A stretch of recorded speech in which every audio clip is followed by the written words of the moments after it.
Alors bonjour Yves-Marie Lolland. Bonjour. Alors nous sommes ici au colloque que vous co-organisez sur la liberté d'expression.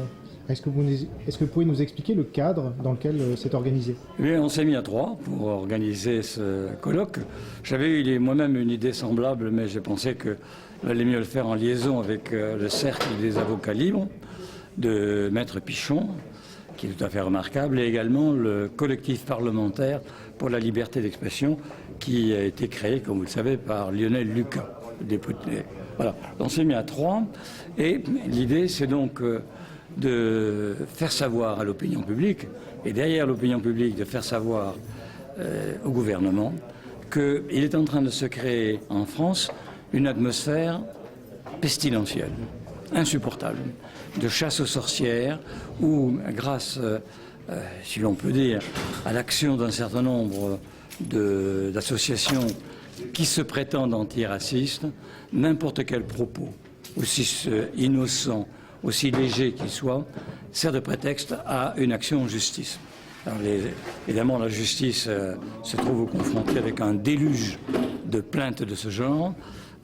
Certains sont rejetés, la plupart sont acceptés, ce qui laisse entendre qu'il y a quand même une certaine complicité entre, un, le gouvernement, deux, ces associations liberticides et le corps judiciaire, ou du moins une partie du corps judiciaire qui préfère ne pas se mouiller en quelque sorte et accepter de condamner, puisque après tout ça fait plaisir à tout le monde, sauf aux gens qui sont condamnés, bien entendu. Le résultat de tout ceci, c'est que nous sommes dans une situation où on ne peut plus rien dire.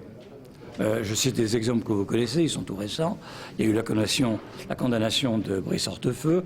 Maintenant, de son successeur à l'intérieur, Guéant a également une plainte contre lui. Banania vient d'être retoqué parce que cette publicité paraît raciste, grotesque, mais c'est comme ça. Il y a eu l'affaire du football, les quotas, etc. Autrement dit, maintenant, ces associations sont comme des chiens en train de courir après des lièvres. Et quand ils n'ont pas de raison sérieuse, eh bien ils inventent d'autres raisons. Voyez. Et de ce côté-là, je pense que la liberté d'expression en France est en train de mourir si on ne fait rien. Et c'est pour empêcher cette mort de la liberté que nous sommes ici. Et est-ce que vous ne pensez pas, à contrario, que là, justement, avec ce genre d'initiative, il y a un changement, et puis toute l'affaire Zemmour, qui a fait beaucoup parler d'elle, mais en faveur aussi de journalistes, il y a un changement en faveur de la liberté d'expression? On a envie, besoin de liberté d'expression? Oui, je pense qu'il y a quand même un besoin. Les gens qui sont quand même très lents à se mettre en route, quand même, commencent à se rendre compte que finalement, il y a un climat étouffant qui s'est établi sur les écrans, à la radio, dans le discours public et maintenant dans le discours privé.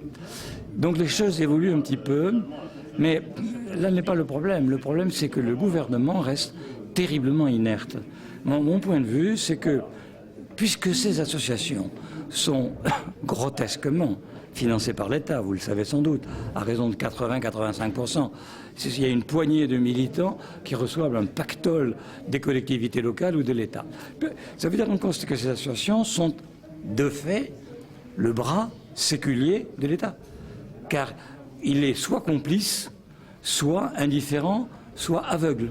Donc en fait, ce que vous appelez, c'est une séparation de l'antiracisme et de l'État? Je voudrais surtout que l'État prenne ses responsabilités. La responsabilité de l'État, c'est de faire respecter la Constitution. La Constitution a dans son article 1 le respect de la liberté individuelle et de la liberté publique. Actuellement, la Constitution est violée et l'État ne fait pas son travail. Nous sommes en train de nous diriger vers une société de type totalitaire, parce que c'est comme ça que ça commence, lorsqu'on empêche les gens de s'exprimer. Voyez-vous, la liberté est un tout. La liberté d'expression conditionne la liberté d'opinion. Et quand vous n'avez plus la liberté d'opinion, eh bien c'est le nazisme ou c'est le système soviétique. Et on est en train de prendre ce chemin-là. Voyez ? Très bien. Merci beaucoup, bonne conférence. Merci beaucoup. Au revoir.